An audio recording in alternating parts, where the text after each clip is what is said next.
Hola a todos, ¿qué tal? ¿Me escucháis? Creo que vais entrando poquito a poco. Vamos a dar comienzo a esta masterclass con IEP, con el Instituto Europeo de Posgrado.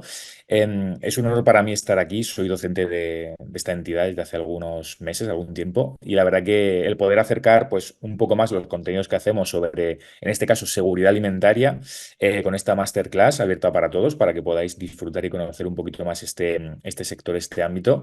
La verdad que es bastante interesante. Espero que también vosotros lo disfrutéis. El título, como podéis ver en pantalla, es Seguridad alimentaria en la Unión Europea, retos y alertas alimentarias. A lo largo de esta, una horita, más o menos unos 45 minutos. Después dejaremos un turno de preguntas. Os animo a que por el chat vayáis, si queréis, dejando vuestras preguntas o podéis guardaroslas para el final. Intentaré responder pues todas las que nos dé tiempo. Más o menos en este ratito vamos a intentar abordar esta temática, ¿no? Que tiene mucho que ver con también algunas de las formaciones que damos aquí en IEP, en concreto, pues máster sobre calidad y seguridad alimentaria, que es donde yo doy clase. Como os comentaba, vamos a abordar un poquito este apartado, empezando con la parte del índice, ¿no? O esta agenda, para que veáis más o menos qué temas vamos a tocar a lo largo de la sesión. Empezaremos definiendo qué es la seguridad alimentaria. Tiene diferentes aristas, diferentes vertientes que puede considerarse según el enfoque que le queramos dar al término. No es tan sencillo como parece. Quizá muchos de los que estáis hoy aquí, pues comprendéis y estáis un poquito puestos en este mundo de la seguridad alimentaria y puede ser que os llevéis alguna sorpresa.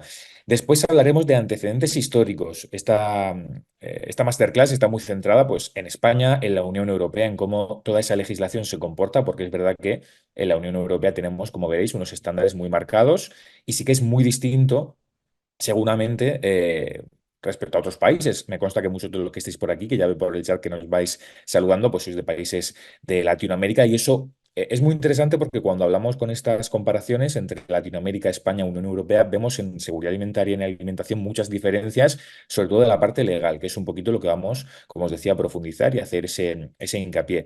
Después hablaremos de fraude alimentario, también de trazabilidad alimentaria. Seguro que algunos de estos términos os suenan, pero vamos a intentar definirlos e ir un paso más allá para comprender exactamente a qué hacen referencia. Pasaremos por la parte de alertas alimentarias, que está como muy en auge, ¿no? Al menos en redes sociales, en medios de comunicación aquí en España, cada vez se da más visibilidad a este tipo de incidentes que no siempre son como parece, es decir, en ocasiones las alertas alimentarias se magnifican, se tiende a exagerar un poquito a través de los medios de comunicación su repercusión e implicaciones, o sea, también hablaremos sobre ello. Pero aún así es interesante entender qué es una alerta alimentaria y sobre todo cómo funciona y cómo se regula. Además veremos los tipos de microbios patógenos que existen, un poquito un abordaje muy inicial para comprender cuáles son estos patógenos, estas bacterias sobre todo, y también hay virus, hay parásitos que afectan en todo esto. Veremos, como decíamos, cuáles son los más habituales y cómo tienen esa fase de crecimiento, esas diferentes formas de crecer que de alguna forma explican por qué son tan problemáticos, ¿no? Por qué tienen estos problemas. Una vez más, iremos abordando la parte final de salmonelosis en la Unión Europea, es decir, cómo a estas alertas casan con pues una de las tipologías, ¿no? de infecciones gastrointestinales más comunes, más habituales, y veremos realmente si es la que más afecta o no la Unión Europea, porque puede que aquí nos llevemos también alguna que otra sorpresa. Así que bueno, dicho esto, dicho este índice, un poquito esta agenda de lo que vamos a abordar, comenzaremos con la propia exposición. Como os decía, en primer lugar, definiciones de seguridad alimentaria. ¿Qué es la seguridad alimentaria? Bueno, pues se puede entender de diferentes formas. Hay dos términos que, claro, al traducirlo al español, pues tenemos food security y food safety, que lo veremos ahora después en la siguiente diapositiva. Y todo esto en español se traduce como seguridad alimentaria. Claro, cuando hablamos de seguridad alimentaria, podemos confundir una de estas definiciones. La food security se refiere al suministro de alimentos suficientes a la población que sirvan para alcanzar las necesidades energéticas y nutricionales. Es decir, aquí no se habla tanto de garantizar que los alimentos que consumimos estén libres de patógenos, libres de enfermedades, de infecciones, sino de que sea cantidad suficiente. Esto es un problema en muchos países, bien lo sabéis, donde pues, la población, por desgracia, no tiene acceso, toda la población, como sería deseable en otros países desarrollados, a una cantidad de alimentos suficientes. Entonces, esto también es seguridad alimentaria, pero entendida como food security. Después tenemos la otra definición que os comentaba, que es un poquito la que en la Unión Europea solemos referenciar más, la que estamos más acostumbrados porque partimos de un contexto de inocuidad de alimentos, de buen control por parte de la industria y un trabajo bastante, bueno, superior, podríamos decir, en este sentido, en cuanto a controles, que sería esta food safety. Esto es, cada vez que me oigáis a mí hablar de seguridad alimentaria, probablemente me refiera a este apartado, ¿no? A esta definición, que es el suministro de alimentos seguros a la población que no entrañe en riesgo de intoxicación alimentaria hasta límites tolerables. Es decir, que tú consumas un alimento comprado en un mercado, en un supermercado, en un puesto de venta, ¿no? Donde está a priori todo regulado, y no te intoxiques, no tengas una enfermedad, una infección intestinal. Esta sería la seguridad alimentaria que se tiende a usar más en países desarrollados, pero seguridad alimentaria como tal son las dos definiciones. Por eso es importante hacer este hincapié, ya que según el contexto donde estemos referenciando, pues podemos hablar de una u otra, ¿no? Vamos a seguir avanzando un poquito con antecedentes históricos. Como os decía, todo esto va a estar muy enmarcado en la parte de España, de la Unión Europea sobre todo, que es un poco el título, pero es inevitable hablar también de cómo afecta esto en España, porque gracias a algunos incidentes trágicos, algunos brotes de intoxicación alimentaria, algunos bueno, casos muy llamativos, muy notables y que por desgracia afectaron a muchas personas, para mal, ¿no? Donde muchas personas se intoxicaron. Gracias a eso tenemos ahora mismo uno de los sistemas de gestión de la seguridad alimentaria pues más potentes que existen, tanto en la Unión Europea como en España. Empezamos en 1981 con el síndrome tóxico del aceite de colza. Por aquí también veía por el chat a algunos compañeros que nos saludáis de España, seguro que os suena, aunque esto es algo de, pues eso, de los años 80, dependiendo de la edad que tengáis, quizá lo hayáis vivido más de cerca o no. Esto en España es súper conocido, fue un síndrome donde realmente se puso a la venta, se puso en el mercado un aceite que era tóxico para el consumo, no porque el aceite de colza, el aceite de cánola sea tóxico por sí mismo, porque es realmente un aceite interesante, incluso para la salud, se puede considerar de buena calidad nutricional, sino porque era un aceite que no era apto para consumo humano, era un aceite que de hecho se utilizaba para otras situaciones o que estaba contaminado por residuos, por así decirlo, que venía contaminado y no era apto para el consumo humano. Lo que pasa que al final la colza pagó un poquito el propio la propia especie vegetal en este caso pagó ese nombre y por eso en España apenas vemos nada etiquetado con aceite de colza porque tiene muy mala fama, a pesar de que, como digo, la colza en sí no plantea ningún tipo de problema. Algo más global que seguramente si hayáis escuchado el común de los asistentes es el tema de la enfermedad o esta dolencia, ¿no? Este síndrome de las vacas locas. Esto fue algo realmente grave que sucedió un poquito más adelante, en 1996, y fue ya más a escala global, con un origen en Reino Unido donde se empezaba a detectar pues una enfermedad en ganado bovino, en el cual, oye, las vacas estaban en ocasiones teniendo un comportamiento muy extraño, por eso lo de vacas locas, ¿no? Porque se veía algún comportamiento muy raro. Esto se pensó, ¿no? Que luego podía pasar a la carne porque hubo personas, algunos humanos, infectados, ¿no? Que luego desarrollaban una enfermedad que es la enfermedad de Creutzfeldt-Jakob, que a lo mejor os suena ese nombre. Es una enfermedad realmente que llegaba a ser mortal en muchos casos y que hizo que toda la Unión Europea, todo el ecosistema, toda Europa, pues se pusiera a temblar, prácticamente el mundo entero también, pero aquí más concretamente por cercanía, ¿no? Ya que, bueno, se sacrificaron muchas vacas, mucho ganado, había mucho miedo porque no se entendía qué es lo que estaba pasando, no se entendía cuál era el origen, si era una bacteria, si era un virus, luego se vio que era otra cosa. Después tenemos un pequeño apunte sobre esto y lo profundizaremos un poquito más si queréis, pero básicamente el agente infeccioso era un prión, que no es una especie de proteína que parece un virus, una cosa un poquito rara que todavía a día de hoy la comunidad científica no tiene muy claro exactamente cómo funciona. Por desgracia, esto es algo que bueno, que fue bastante grave, que no tenía por qué haber ocurrido, que ojalá no hubiera ocurrido en ese sentido, porque al final pues mucha gente fue afectada, pero gracias a ello también es verdad que se empezó a desarrollar todo el sistema de seguridad alimentaria, todas las agencias que posteriormente hemos tenido, como la EFSA, que es la Autoridad Europea de Seguridad Alimentaria. Aquí ya veis en los años siguientes, pues en los años 2000, la aparición del libro blanco de la seguridad alimentaria, 2001 creación de AESAN en España, que es la Agencia Española de Seguridad Alimentaria y Nutrición, y más o menos de la mano con ello, en 2002, la creación de esta EFSA, que es la Autoridad Europea de Seguridad Alimentaria, que es un poquito un organismo que se encarga de forma independiente de velar por estos asuntos y que si no hubiéramos tenido estos casos tan graves, no se hubiera detectado una necesidad de construir un ecosistema de seguridad alimentaria, un ecosistema gubernamental, legislativo y político en el cual todo esto se pudiera controlar de alguna forma. De forma más reciente, posterior, tuvimos también la famosa crisis del pepino por una cepa concreta de Escherichia coli verotoxigénica, que es también especialmente preocupante, que al final se culpó a este tipo de cultivo de España. Se comprobó después que no tiene nada que ver con estos cultivos en España, con el pepino español, pero es verdad que eso causó igualmente mucho daño al sector y fue una crisis bastante potente. Pues imaginaos, si al final dicen que vuestro producto está contaminado, lo que va a pasar es que nadie lo compra y que el mercado se derrumba prácticamente, ¿no? Y sin el prácticamente se derrumba de forma absoluta. Ya en los últimos años, que esto es un poquito más reciente todavía, no sé si esto ha dado el salto al otro lado del charco, ¿no? Si en Latinoamérica lo habéis oído tanto, pero un brote bastante grave que sucedió en Andalucía, el sur de España, un brote por listeriosis, por el consumo de carne mechada, de una carne de un típico producto, de una empresa que no hacía, por lo que después se comprobó las cosas demasiado bien y, bueno, una bacteria llamada Listeria monocytogenes causó bastantes estragos, incluso abortos, muertes, pérdidas, pues eso, desde una parte, desde un punto de vista que no tenía... em, no parecía que fuera a ser algo tan grave. De hecho, comparado con otro de los casos que hemos hablado, no afectó a tanta gente, pero aún así demuestra que las bacterias no entienden de alimentos, digamos, de repercusión, es decir, puede provocar un daño atroz y un daño muy grave, aún con un número pequeñito de casos. Esto en España, si sois de España, seguro que lo habéis escuchado y es ciertamente uno de los casos más graves que hemos tenido en los últimos años por la falta de control que implica, por las medidas paupérrimas por parte de la empresa y demás.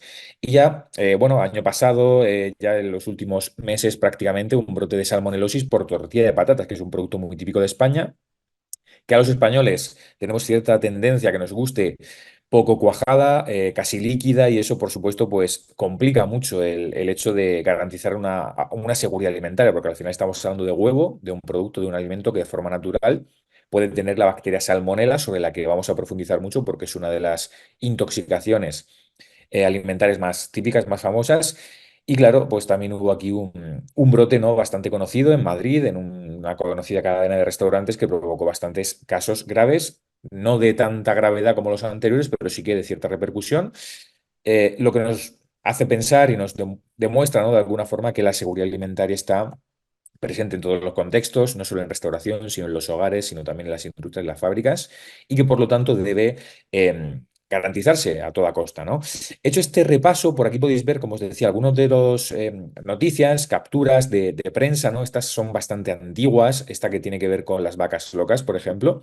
Veis que aumenta la incidencia del mal de las vacas locas en el Reino Unido, es una noticia del año 2000, veis por aquí hace ya bastante tiempo, donde nos indica que en el primer semestre de los 2000, ¿no? Se han registrado 14 muertes. Es decir, el problema de esta incidencia es que dio el salto es pudo ser algo bastante más grave realmente, ciertamente lo fue, pero era una enfermedad que daba el salto de los animales a los humanos. Esto seguro que nos suena, ¿verdad? Recientemente por otras cuestiones que no tienen que ver con la alimentación. Y claro, la inquietud era máxima en la comunidad científica porque no se entendía qué es lo que estaba ahí pasando, ¿no?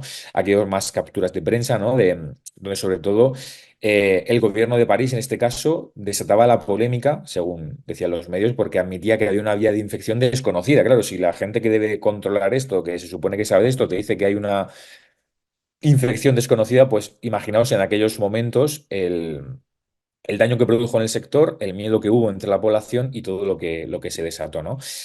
Aquí tenemos ya pues algunas capturas de prensa de estos incidentes más recientes, hablando del ámbito de España, de este caso de la listeriosis que os comentaba, de esta empresa, ¿no? Donde la carne mechada, que es el producto, el alimento en cuestión, tenía 150.000 veces más listeria de la tolerable según legislación, lo cual es una absoluta bestialidad. Esto comprobó y bueno, probó que los controles que se llevaban a cabo en esta fábrica eran existentes y las faltas de control, ¿no? De seguridad también por muchas declaraciones de los propios dueños de la empresa que no dejaban muy bien esos procesos, por así decirlo. En este caso, este ha sido uno de los casos más graves que recientemente ha tenido como más impacto todavía porque, claro, al final cuando hay un daño de este tipo en la salud pública tan grande que afecta a tantas personas, ¿quién es la persona o quién es el grupo de personas responsables que debe asumir las consecuencias legales de esto, sobre todo si muere hay abortos, incluso muertes, pues obviamente es el dueño de la empresa, es lo que se llama en legislación el operador de la industria alimentaria o el operador alimentario, es decir, la persona que legalmente es dueña de la empresa y que debe garantizar que esto que sale a la venta sea seguro y no cause ningún daño a la gente. Entonces, pues los dirigentes de la empresa, también los jefes de calidad, todo lo que sea un puesto de responsabilidad en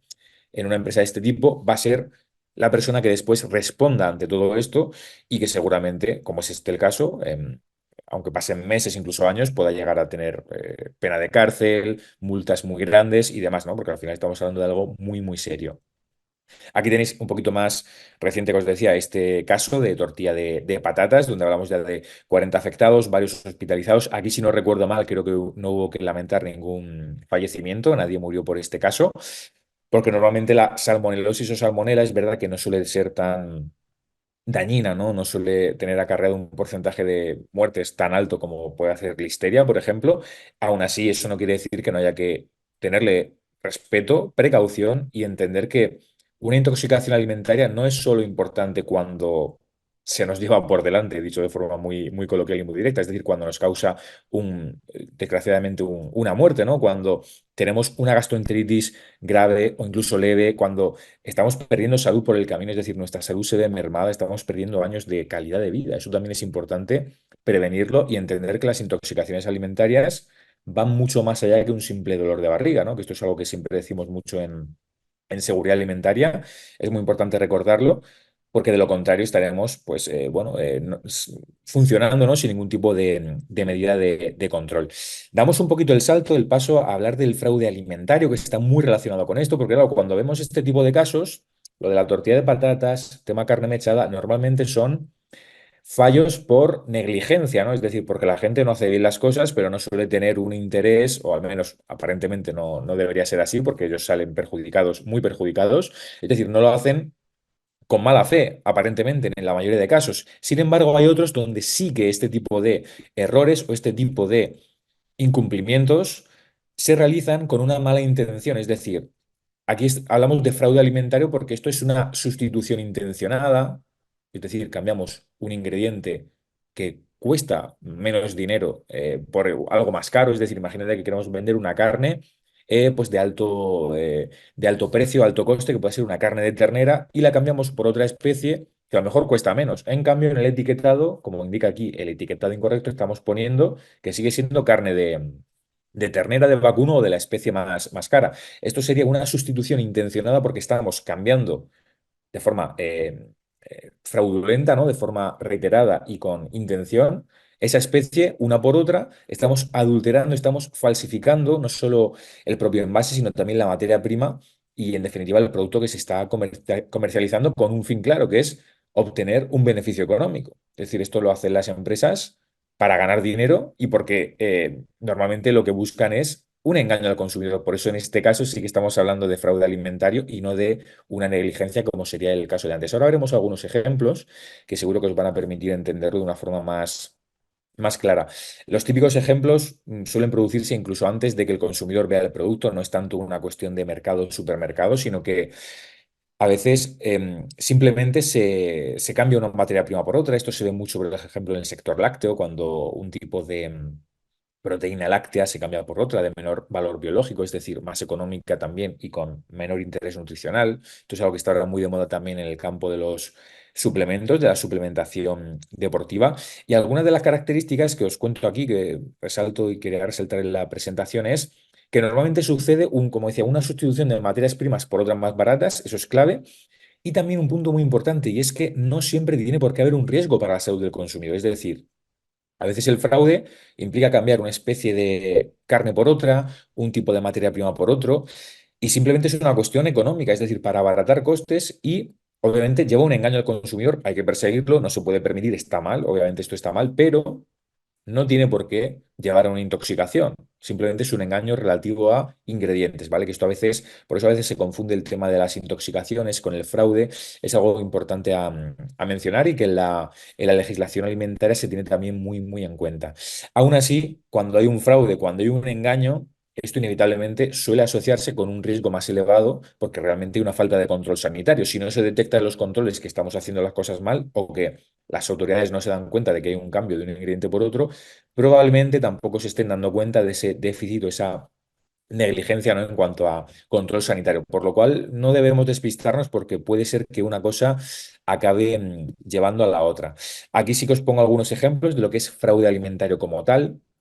Este en concreto es un conocido programa de aquí de España, un conocido cocinero que es Alberto Chicote, que hace algunos programas de televisión encaminados a hablar de este tipo de fraudes, de cuestiones que se hacen mal en las cocinas, también en la industria.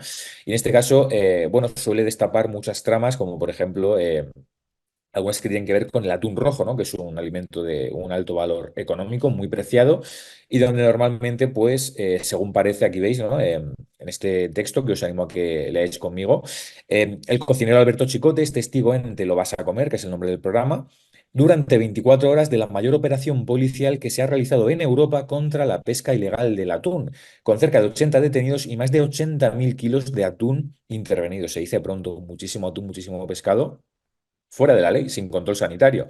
Y en la trama, pues, se ve que estaban involucrados productores, distribuidores y comercializadores de este pescado. Esto suele pasar mucho. No significa que todo lo que se vende, que el grueso de los alimentos estén sin controlar, pero es verdad que hay productos que son muy rentables y en los que realmente, cuando hay un fraude tan grande es porque hay muchos intereses detrás. Es decir, lo que aquí choca y lo que no podemos permitir es que las autoridades no controlen eso. Es decir, tiene que haber un mayor control por parte de las autoridades, de las administraciones. Aquí en España tenemos una problemática de distribución y es que en España es un país que tiene diferentes comunidades autónomas, que a la vez cada una tiene como su propia administración y muchas de estas regulaciones de control sanitario, de inspectores de sanidad y demás depende de cada comunidad autónoma. Entonces, aunque sí que hay una regulación estatal, ¿no? Del Estado, del propio país, todo esto dificulta mucho el hecho de que se pueda llegar a controlar todo, ¿no? Se habla mucho en el sector de mucho déficit y eh, muy mejorable, ¿no? El tema de los controles, porque no se suele llegar a todo, no hay suficiente personal para atender todo esto y demás. Y es chocante, ¿no? Cuando los medios de comunicación hacen un trabajo de investigación y se encuentran con esto y es como, es que esto no debería pasar, ¿no? Aún así, son ejemplos, son casos que si ponemos en balanza todos estos kilos respecto a todo el atún que se comercializa diariamente, mensualmente o anualmente en España, pues sigue siendo una cantidad pequeña. Es decir, no es algo sumamente relevante, pero sí que obviamente hay que perseguirlo y evitar que suceda, ¿no? Aquí tenemos otro escándalo más antiguo, ¿no? Este es mucho más antiguo. De hecho, veis aquí, noticia del año 2013. Este siempre me gusta enseñar en las diapositivas. Me gusta mucho enseñar porque es un conocido caso que también se hizo muy viral en su época prácticamente en todo el mundo, el tema de la carne de caballo. Aquí hablábamos de una sustitución, un fraude que tú lo consumías y no te pasaba absolutamente nada, a priori, ¿no? No tenía ningún problema sanitario, pero sí que es cierto que te estaban engañando porque estaban incluyendo una carne por otra, ¿no? Aquí vemos cómo en su tiempo, aquí no había tantos controles, aunque no es, hablamos de hace 11 años ya, ¿no? Bastante tiempo, pero no había tanto control quizá como ahora. Aquí se nos dice que la Unión Europea aprobó en aquel entonces, no hace una semana, el refuerzo de los controles para ver dónde estaba este fraude, es decir, era carne que se etiquetaba como de vacuno. Este es un ejemplo que os decía yo antes, y al final lo que estaban incluyendo muchas carnes picadas, donde no es fácil saber la composición, los ingredientes, es más fácil en una hamburguesa, ¿no? En una carne picada, en una salchicha tipo Frankfurt, poder incluir diferentes tipos de carne sin que el consumidor lo note apenas. Y este era uno de los casos donde, tras hacer análisis, se vio que había carne de caballo. Y era como, ¿cómo puede estar pasando esto? Porque esto es vacuno, ¿no? Esto es ganado bovino. Y entonces, en ese caso sí que es verdad que se temía, ¿no? Por el tema de la carne de caballo, porque como veis aquí, hay algunos fármacos que se suelen incluir a veces en la carne, incluso para hacerla pasar por carne de vacuno. En fin, había una mezcla, un componente que sí que podía entrañar cierto riesgo para la salud y por eso fue un caso también bastante notable y preocupante y que al no ser el caballo, al menos aquí en España y en general en la Unión Europea, un tipo de carne de consumo habitual, aunque sí que se suele consumir en algunos contextos, hizo que todo esto pues fuera más llamativo, ¿no? Mucho más llamativo porque al final los medios de comunicación se alarmaron, ¿no? De cómo era posible que este tipo de especie de carne se encontrara en el mercado al no ser algo que habitualmente se consume, ¿no? Algo más habitual, por desgracia, en España es el tema del aceite de oliva. El aceite de oliva virgen y virgen extra es un bien bastante preciado, un producto, una materia prima de consumo local aquí en España y de alto valor nutricional y demás. Básicamente es con lo que cocinamos y con lo que aliñamos ensaladas y muchos platos. Es muy, muy típico, pero al ser también tan típico, tiene mucho fraude detrás. Es decir, hay muchas empresas que lo etiquetan con esa denominación de virgen o virgen extra, que es aquel aceite de oliva de mayor calidad, porque suele ser los primeros prensados de la oliva, de la aceituna, a veces incluso en frío, ¿no? Sin apenas pérdida organoléptica, por eso tiene un coste más elevado. Pues claro, ¿qué pasa? Que lo que hacían y lo que hacen algunas empresas todavía a día de hoy es etiquetar aceites con el sello de virgen y virgen extra, pero no es aceite virgen o virgen extra, es aceite de una calidad bastante normal, que no es peligroso para la salud ni mucho menos, pero es un aceite que tendría un coste económico menor. Y claro, se está pues llevando, ganando, ¿no? Llevando muchos beneficios que no debería ser así. Al final esto es una de estos fraudes, de estas tramas en las que el consumidor no suele, la salud del consumidor no suele peligrar, pero sí que es cierto que hay un engaño claro, hay un fraude y que esto es algo que no tiene que permitirse, sobre todo porque demuestra, como decíamos antes, que hay una falta de control sanitario que debería o puede en algún caso llevar a cosas más graves, y aunque no sea el aceite un producto demasiado prolífero en este sentido, es decir, es complicado que en un aceite pues crezca algún tipo de bacteria o de patógeno por sus propias características, sí que nos demuestra que todo lo que sea que no, todo lo que sea una falta de control sanitario puede llevar a mucho más, ¿no? Esto nos ayuda a enlazar con el tema de la trazabilidad alimentaria. No sé si habéis escuchado hablar de este término. En la industria es muy típico, muy habitual. La trazabilidad alimentaria es esa capacidad que tenemos para seguir un alimento, un producto cuando se fabrica a través de cualquiera de sus etapas de producción, ¿no? No solo la producción, sino la transformación en la distribución, es decir, la venta del supermercado, el saber mediante un código de barras, mediante un QR, que está ahora más de moda, ¿no? Mediante cualquier elemento en el envase ese alimento por qué etapas y por dónde ha pasado exactamente, para que en caso de que haya un problema sanitario podamos cogerlo, coger todo el lote, es decir, todo el grupo de productos que han salido bajo esa misma etiqueta y retirarlo para evitar que los daños al consumidor sean lo menos grave posible, ¿no? Lo más livianos. En este caso, no solo se realiza en productos, sino también en materias primas, es decir, cuando en una industria que fabrica, por ejemplo, pues hamburguesas, salchichas de Frankfurt, se compra la carne, que es la materia prima de origen, esas materias primas en el proveedor también cuentan con esa trazabilidad. De esta forma, como te decía, todo esto se hace mediante lotes, códigos de barras, también hay software, es decir, programas informáticos que hablan de gestión de la trazabilidad. Y ahora está muy de moda el tema de los códigos QR, que directamente, incluso con el móvil, el consumidor puede leer y puede ver la información de la propia empresa, de todo la sostenibilidad de ese producto para ver si ha sido de un consumo más local, ¿no? O de alguna forma si se ha producido bajo algunos estándares sostenibles y demás. Esto está muy en auge y debe ser así porque es una forma también para luchar contra este fraude alimentario que comentábamos antes. Y en relación con esto, claro, me preguntaréis, a ver, Mario, todo esto parece que está todo muy mal, mucho fraude, mucho descontrol, muchos casos de intoxicación. Al final, pensar que esto está sesgado, esta presentación está hecha para resaltar cuáles son esos puntos mejorables, pero obviamente, como os decía, el grueso de los alimentos que se producen en España y en la Unión Europea no plantean problemas, hay una gran seguridad alimentaria detrás, y prueba de esto es que hay todo un sistema de gestión de las alertas alimentarias, hay sistemas de notificación a nivel europeo, que es una forma interna que tienen las empresas para avisarse entre sí cuando hay algún error y muchas veces el consumidor ni siquiera se da cuenta o no llega al consumidor porque todo eso se retira antes de que llegue a la venta. Esto es una prueba de que el sistema o los sistemas de gestión de la trazabilidad de las alertas alimentarias funcionan bien, pero esas alertas alimentarias no dejan de ser como notificaciones que lleva a cabo la industria a través de esos canales de distribución, de los supermercados, de los organismos, como decíamos antes, EPSA, AESAN aquí en España, que detectan de alguna forma una contaminación o un error en la fabricación de un producto que puede entrañar un riesgo para la salud o que lo entraña, y entonces se coge del mercado y se retira.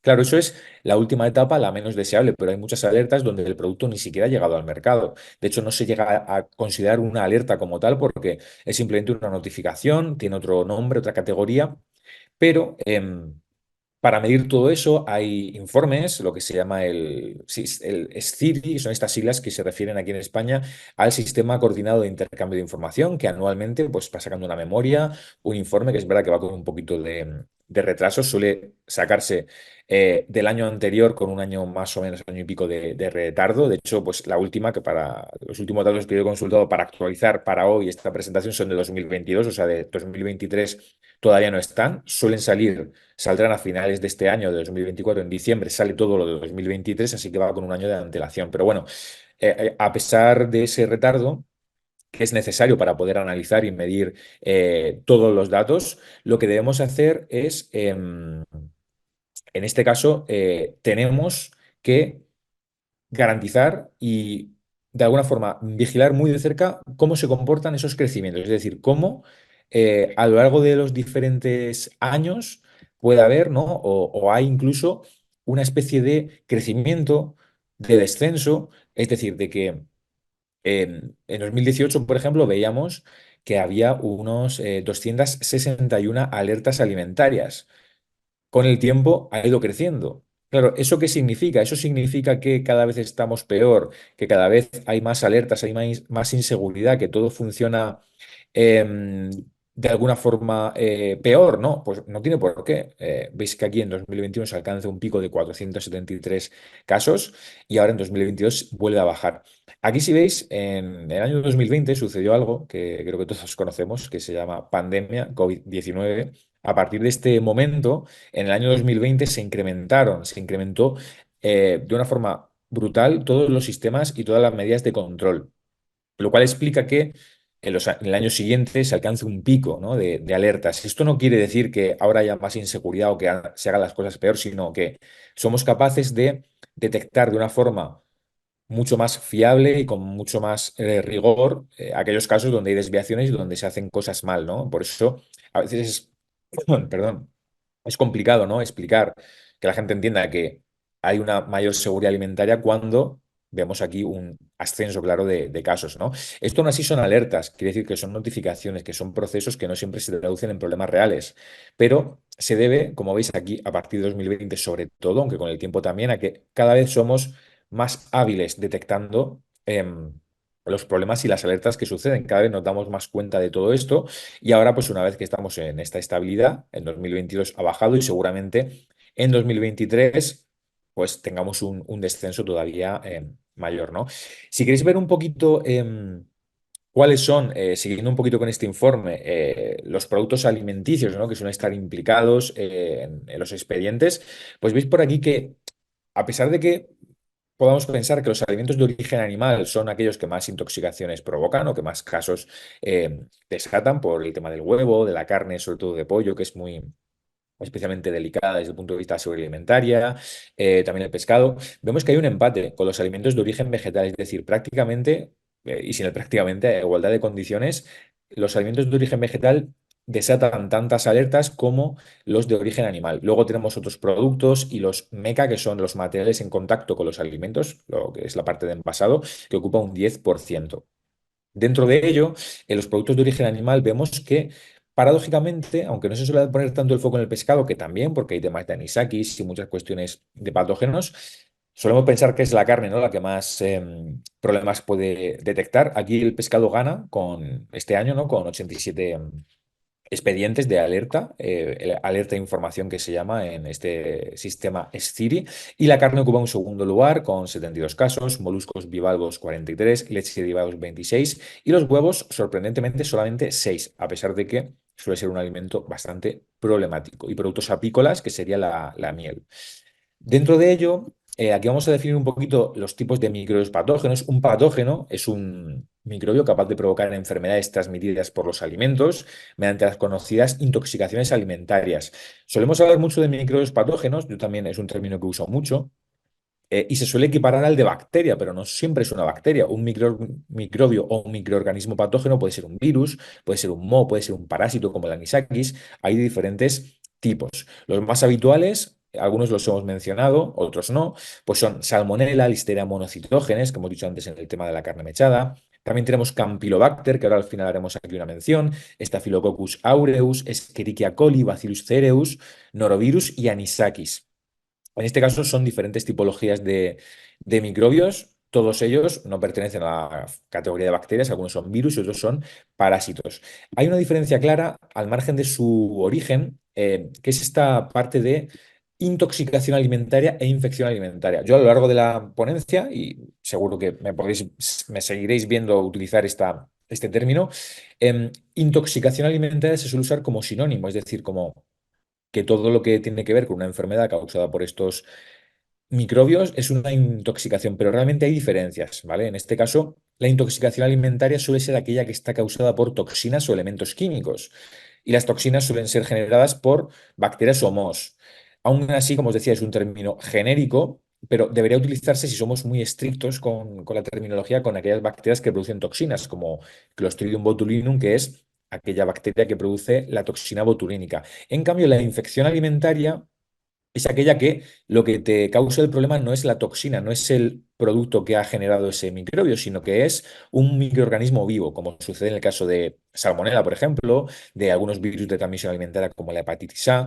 Esto suele ser más mayoritario de bacterias, ¿vale? Aún así, ambos, si queremos ser estrictos con el lenguaje, conforman el término toxinfección alimentaria, pero como es así un poquito raro o complejo, solemos decir intoxicación alimentaria para todo, pero que sepáis que esta es un poquito la diferencia que plantea. Dentro de ello, también podemos hablar de estas diferentes fases de crecimiento microbiano. Las bacterias y todos los microbios en general comienzan con esta fase de lag o de latencia, es decir, se adaptan un poquito al medio en el que están. Después crecen de forma abrupta, ¿no? Cuando se adaptan a ese medio, comienzan a consumir esos nutrientes y llega un punto de estacionamiento, de estabilidad, donde el mismo número de microbios que crecen o que se reproducen son los que mueren. Y ya llega pues a la fase de muerte, que es cuando en un alimento se han agotado los nutrientes y se produce ya un declive, ¿no?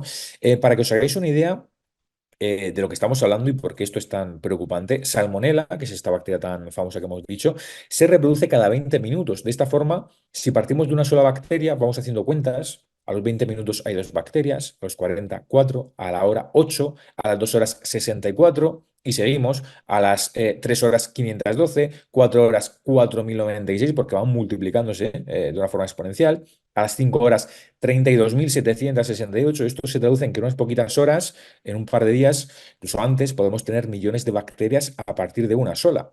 Y ese es el problema que plantean, porque se van dividiendo de una, salen dos, van saliendo dos, y es la forma mediante la cual se reproducen que plantea todos estos problemas. Siguiendo con el informe CITI que decíamos de alertas alimentarias, como veis, hemos visto esa tipología de microbios. Las bacterias ocupan la mayoría, el 68%. Es algo claro.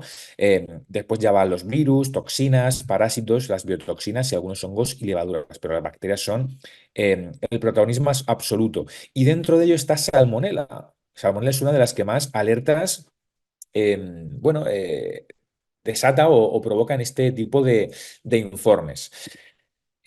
Esto es debido, ¿no? Al huevo, sobre todo, es un alimento, el huevo, la carne cruda, poco cocinada, que puede tener y suele tener salmonela en la cáscara, por eso su recomendación, algunas de estas recomendaciones que veis aquí en pantalla, como no lavar los huevos, almacenarlos en refrigeración, suele ser interesante para evitar esos cambios de temperatura y sobre todo cocinar bien alimentos con huevo, es una de las recomendaciones principales, no solo en él, sino también en el pollo porque al final es un alimento que de forma natural puede tener salmonela y también Campylobacter, que es una bacteria que hemos visto antes y que ahora mencionaremos un poquito, es esta bacteria patógena que junto a Salmonella pues tiene este galardón, ¿no? De ser una de las que más intoxicaciones provoca en la Unión Europea.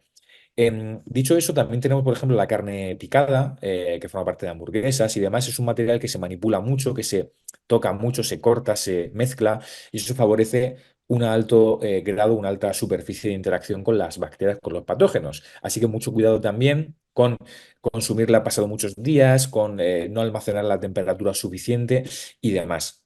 Y dicho esto, para terminar, porque quiero dejar un poquito un turno de preguntas, quiero que hablemos sobre este informe, que es un informe que también sale de forma anual, que es un informe de la Unión Europea, este ya no es de España, es de la Unión Europea, que habla de las zoonosis, es decir, de las enfermedades mediadas de animales hacia personas, hacia seres humanos, que tienen que ver con alimentos, ¿no? Y en este caso vemos, por ejemplo, que Salmonella, eh, una vez más en 2022, porque como os decía, esto es igual, ¿no? Los informes en este caso suelen ir con ese retardo, los últimos datos que tenemos son de 2022. Salmonella ha provocado en toda la Unión Europea un descenso, como veis en casos, aquí tenéis la comparativa abajo del todo desde 2018, que son 91.858 casos, hasta el año 2022, donde hay un descenso a 65.208 casos, ¿vale? Serían las últimas cifras con las que contamos información. ¿Qué sucede? Que si veis un poquito la escala, veis que de 2018 a 2019 baja un poquito, a 2020 baja muchísimo. Pero una vez más, a partir de 2020 se aprecia un ligero incremento. 2021 subimos de 52 a 60 y luego a 65, con lo cual vemos una especie de gráfico no del todo descendente, sino que tiene sus picos y sus aristas. Y esto una vez más se suele asociar, ¿no? Los expertos asociamos. em, Todo esto a que hay más controles, a que desde la etapa COVID la seguridad alimentaria ha crecido muchísimo, ha tenido muchísimo, muchísimo auge en este caso. Y por supuesto no quiere decir que tengamos una peor seguridad alimentaria, sino que en este caso estamos teniendo mejores controles y mejor forma de controlarlo. Como un apunte, veis por aquí en este gráfico que hay unos 65.000 casos, de los cuales solamente, ojalá no hubiera ninguno, ¿no? Pero tristemente, pues tenemos 81 muertes de funciones, de las cuales, si hacemos el ratio, el porcentaje, partiendo de 11.287 hospitalizaciones, parece poquito, es un porcentaje bajo comparado con otras bacterias que suelen ser mucho más graves. Aún así, el grado, digamos, de hospitalización versus el caso de enfermedad veis que es bastante alto. Es decir, la salmonelosis es una enfermedad gastrointestinal que suele tener un alto grado de alta tasa, podríamos decir, ¿no? Así haciendo un poco el cálculo rápido, de hospitalización, pero que no suele traducirse en muerte, porque sí que es grave, pero la gente suele, pues, en un entorno controlado, países desarrollados, no tener estos problemas. Ahora, en países con menos sanidad, con más problemas, si por desgracia, la persona infectada es un niño, es un anciano, una persona inmunodeprimida con una enfermedad, ahí tenemos un problema mayor. Ahí estamos hablando de cosas que sí que nos puede llevar a, por desgracia, la muerte, ¿no? Aquí simplemente tenéis datos de España, por supuesto, mucho menos numerosos, pero que una vez más hasta 2020 bajan y que luego suben 2021 de 3.000 a 6.000 y luego a 8.000, donde prácticamente estamos incluso en más casos que en 2018. Aquí pues se asusta un poquito más, puede ser más llamativo, pero una vez más se asocia con ese control, con esa capacidad de detectar más casos de salmonelosis, porque antes no quiere decir que en 2018 hubiera 8.700 seguramente había muchísimos más, pero como en ese año no teníamos unos controles tan potentes, no se detectaban tanto. ¿Cuántas veces hemos tenido un dolor de barriga, un problema intestinal y hemos dicho, oye, pues no voy al médico o directamente ya se pasará? Y a veces estos son datos que hay que coger muy con pinzas, ¿no? Como se suele decir, porque hay que tener en cuenta el contexto en el que están, que tienen y que no son, por supuesto, algo definitivo. Ya para terminar, simplemente mencionar que un brote alimentario es cuando dos o más personas desarrollan esa misma enfermedad transmitida por los alimentos después de comer o beber lo mismo. Esto que hemos visto antes son casos aislados, pero también veis aquí, en esta misma gráfica, que de estos 65.000 casos de enfermedad hay 1.014 brotes. Esto quiere decir que son casos asociados a pues comidas en bares, restaurantes que afectan a muchas personas, suele ser en el campo de la restauración normalmente, porque suelen ser alimentos que se cocinan y que come mucha gente a la vez, y claro, si eso está en mal estado, infecta a mucha gente, y en este caso vemos como aquí son datos que se extraen de ahí y que también tienen su relevancia respecto a que pueden ser algo más grave, ¿no? Ya no es solo que tú te intoxiques en casa y vayas al médico, sino que, pues obviamente muchas más personas se van a ver afectadas. Aquí veis también un poquito el rango de alimentos que suelen ser los huevos, el principal implicado en estos brotes, 86 casos de brotes en este caso, ¿no? También de productos, bueno, hay mucho producto también de cuarta gama, de vegetales que se recomiendan para consumo rápido, que tiene una corta vida útil, productos como decíamos carne picada y demás. Y aquí simplemente quería hacer la comparación con Campylobacter para terminar, que es esta bacteria que es mucho más desconocida, pero si veis aquí, ha causado en el último informe 137.000 casos, es decir, más del doble, volvemos un momentito atrás, aquí, que es Salmonella. Salmonella eran 65.000, pero Campylobacter 137.000, más del doble. ¿Por qué no se habla casi de esta bacteria? Bueno, porque es bastante más desconocida, no suele tener tanto, no suele ser tan popular, pero afecta a muchísimas más personas y es mucho más grave. Suele ser más grave que la salmonelosis porque afecta a muchas más personas y es el principal agente bacteriano implicado en gastroenteritis en todo el mundo. Simplemente os la dejo aquí para que la veáis. Esta Campylobacter, que también tiene algunas problemáticas.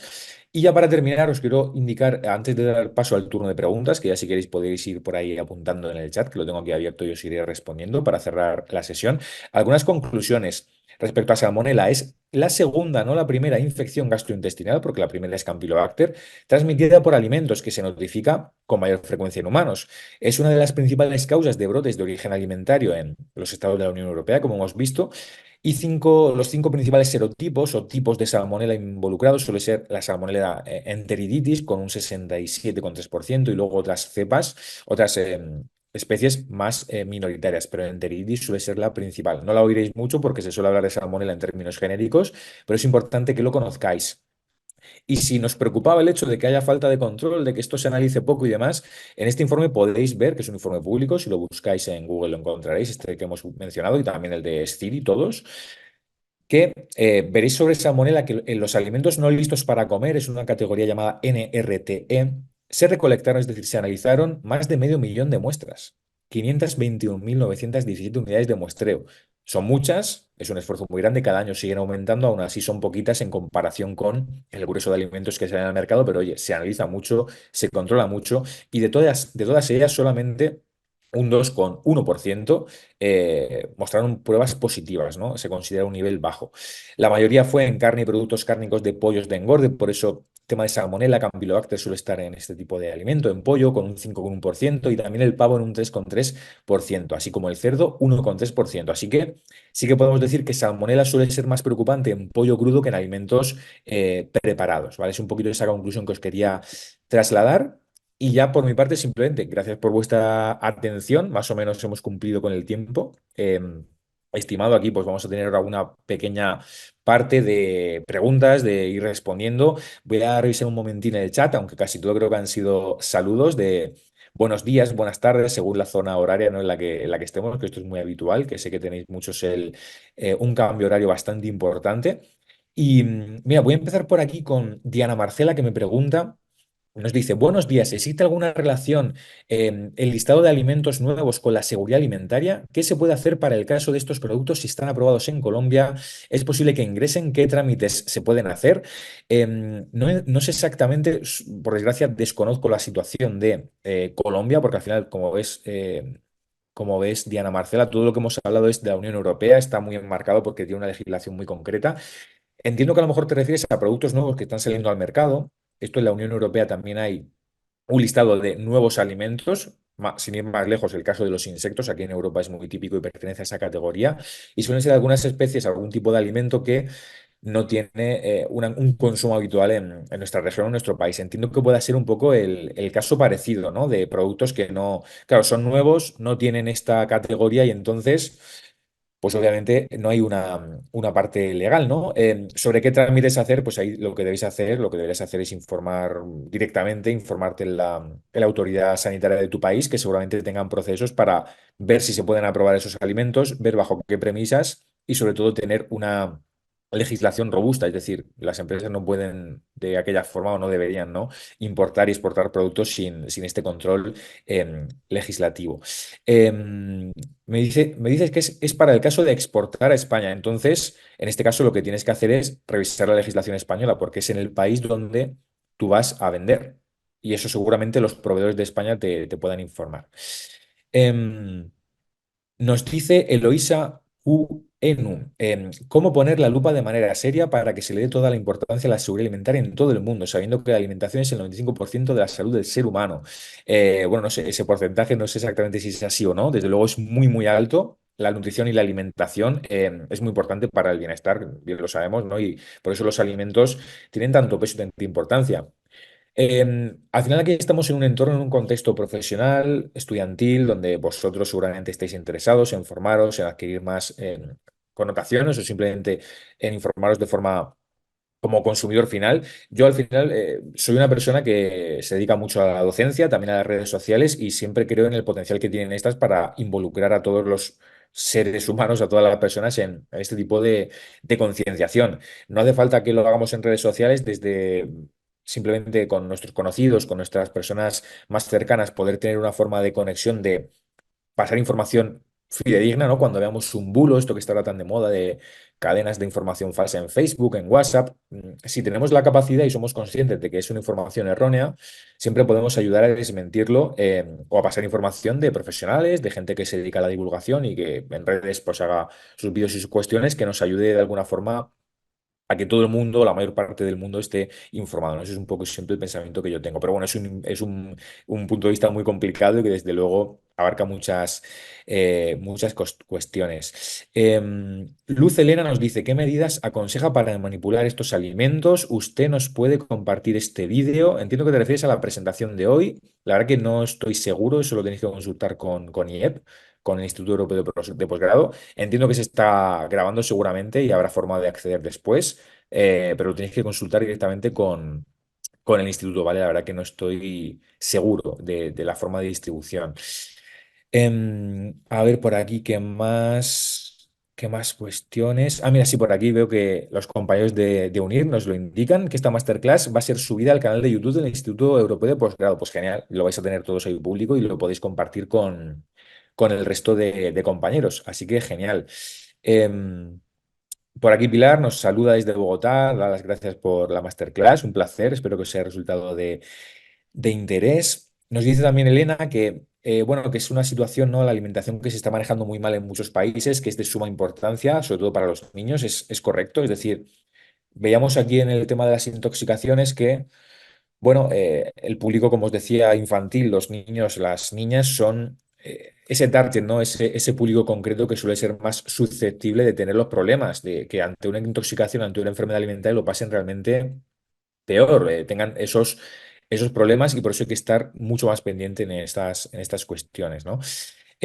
Paola Rojas, que veo por aquí que levanta la mano, nos dice también en el chat, yo voy leyendo de arriba hacia abajo, ¿vale? Si veis que aún no se leído es porque voy en orden. A ver si nos da tiempo porque a las 6 nos tenemos que ir. Muchas gracias por la presentación. Más allá de las infecciones causadas por alimentos, ¿qué relaciona más con el food safety? ¿Qué sucede con la brecha económica que cada día crece más en Europa y la seguridad alimentaria?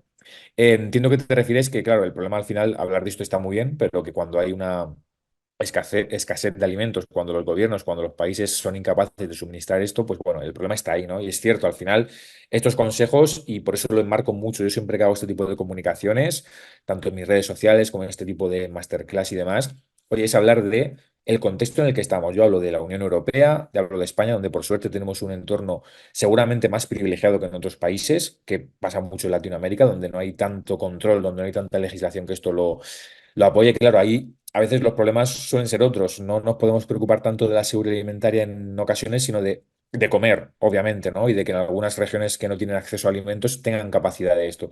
Em, y bueno, en Europa también sucede, ¿no? Que tú en concreto la brecha económica me hablabas en Europa. Esto es algo innegable sobre lo que no tenemos tanto poder de control, pero sí que dentro de esas circunstancias y situaciones de cada uno de estos contextos poder hacerlo lo mejor posible y entender que la seguridad alimentaria obviamente es algo mucho más allá de lo estrictamente alimentario como tal y que hay muchos otros factores que pueden intervenir. Paco Hostos me dice por aquí, Mario, conforme pasa el tiempo, el tema alimentario está altamente globalizado. ¿Cómo se ha avanzado en el tema de la regulación y control de alimentos a nivel mundial para controlar el origen de alimentos a control sanitario? Pues Paco, a nivel mundial no hay mucho control como tal porque esto al final depende de los países. Es decir, a nivel mundial tenemos la OMS, tenemos entidades, suele ser la OMS el principal, la Organización Mundial de la Salud, la que da recomendaciones, consejos, pero no tiene en ningún caso un poder de decisión global. Al igual que tampoco la tiene la EFSA en la Unión Europea, ni la FDA en Estados Unidos. Son simplemente autoridades que aconsejan y que pueden aprobar. La FDA, de hecho, tiene un poquito más de peso, podríamos decir, en la aprobación a veces, aunque tampoco soy tan especialista. Yo conozco más la Unión Europea, pero aquí en la Unión Europea, la EFSA depende de la Unión Europea porque esto al final depende a nivel de organización de cada región. Entonces es muy complicado que a nivel mundial haya un control porque no hay un país único y cada país funciona de una forma. Em, a ver por aquí, ¿qué más cuestiones me decís? Óscar Cova nos dice, buen día, un saludo desde Ecuador. ¿Nos podría facilitar las medidas de prevención o cómo manipular alimentos antes de consumir? Esto con el fin de enseñar a los niños. Pues mira, Óscar, te animaría a que en YouTube busques contenido sobre esto porque hay muchísimo, muchísimo, no solo desde instituciones oficiales, En España tenemos AESAN, la Agencia Española de Seguridad Alimentaria, que hace unos vídeos muy didácticos, muy interesantes, aunque no son tan dirigidos a niños, pero sí que es una forma de que los padres se empoderen y que adquieran esas nociones y luego lo puedan trasladar a los menores. Y luego, pues yo a nivel personal también hago vídeos y divulgación en YouTube, aunque suele ser, pues eso, que en ocasiones de otras temáticas, a veces de seguridad alimentaria y bueno, un poquito, al igual que yo hay otros compañeros que hablamos de estas cuestiones más a título personal, pero lo más importante es revisar lo que cuentan las autoridades sanitarias. Y si buscas vídeos en YouTube vas a encontrar mucho contenido interesante, estoy seguro. Por aquí vamos a ver qué más. Andrea nos dice, ¿qué estrategias recomendarías para mejorar la conciencia y el compromiso del personal en temas de seguridad alimentaria y prevención de fraude? Bueno, en empresas cada vez se están poniendo más las pilas. No sé si te refieres, entiendo que sí, a la industria alimentaria. Cada vez hay como mucho más control, mucha más conciencia de que la seguridad alimentaria es algo necesario, sobre todo la cultura de la inocuidad que se llama esto en las empresas se da mucho, es decir, el tener un compromiso por la seguridad alimentaria más allá de lo que toca hacer, no más allá de lo que le toca a cada trabajador hacer. Y bueno, sobre todo formar al personal, que los trabajadores estén adecuadamente formados, que tengan un adecuado punto de vista sobre esto, creo que es muy importante, ¿no? Que las empresas se involucren en formar a los trabajadores más allá de lo que toca, ¿no? Por así decirlo. Pilar nos dice por aquí, felicidades por la clase, muchas gracias Pilar. También aparte de que hay más controles, otra razón de que haya más alertas estos últimos años respecto a Campylobacter y Salmonella es porque estos últimos años ha habido un auge en el consumo de carne de ave de corral, ¿no? Pues la verdad que no tengo los datos, Pilar, puede ser. En general el consumo de carne tiende a aumentar, lo cual es paradójico cuando sabemos que por motivos, bueno, la carne de ave no es tan problemática en términos de salud, pero en general a nivel medioambiental, sostenibilidad, sí que las dietas tienden a ser cada vez más vegetales y consumir menos carne. No tengo la verdad los datos del consumo de ave de corral, entiendo que puede ser el caso en España.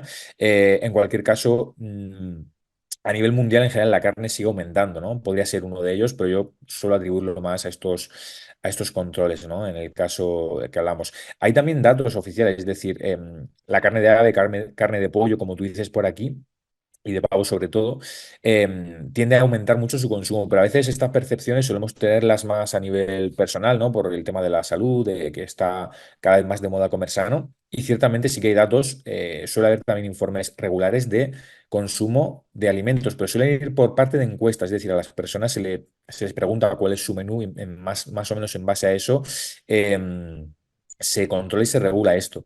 Em, y nada más, no sé si alguien más tiene alguna pregunta por aquí. He intentado dar respuesta a todos. Si me he pasado algo, disculpad, porque había un momento ahí de boom en el chat, de mucha interacción. Os agradezco mucho el interés. Entiendo que os ha gustado el tema y que por lo tanto tenéis esas dudas.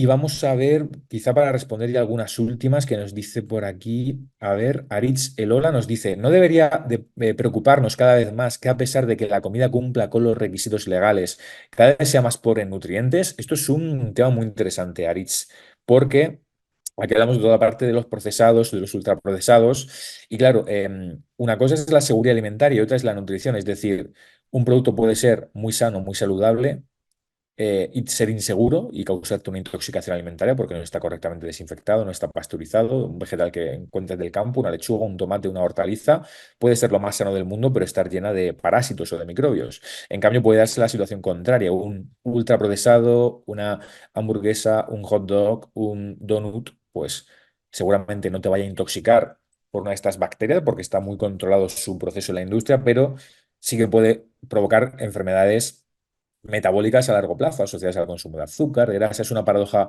desde luego, constante en la que estamos como muy metidos. Y bueno, chicos, por aquí creo que vamos a cerrar la sesión porque así cumplimos con lo que nos ha pedido IEP, de terminar a las 6. Para mí ha sido un placer estar con vosotros. Os animo a que echéis un vistazo al máster. Si estáis interesados en formaros en estas cuestiones mucho más en profundidad. El máster que hay en IEP sobre calidad y seguridad alimentaria, del que yo pues formo parte del profesorado, os animo a que le echéis un vistazo. Es una formación muy interesante y también aquí por redes sociales. A nivel personal, si tenéis cualquier duda, pues me contactéis por Instagram, por YouTube, también por LinkedIn, por donde queráis, como Mario Sánchez. Y simplemente nada, por ahí me vais a encontrar fácilmente por cualquier cuestión. Si tenéis alguna duda que se haya quedado en el tintero, encantado de resolver vuestra duda. Y de nuevo, nada, gracias a Iep por este ratito, por facilitar la masterclass y echar de verdad un vistazo, no solo a la formación de seguridad alimentaria, sino a todas las que tienen, porque desde luego que hacen un esfuerzo, como veis, muy grande en fomentar y en apoyar la educación en estos ámbitos. Y hay una formación de un alto grado, de mucha calidad. Así que os animo a que le echéis un vistazo. Y nada más, por mi parte, me despido. Creo que ya por aquí finalizan los compañeros la sesión. Ha sido todo un placer y nos vemos muy pronto, ¿vale? Así que muchas gracias a todos por por el interés y hasta pronto.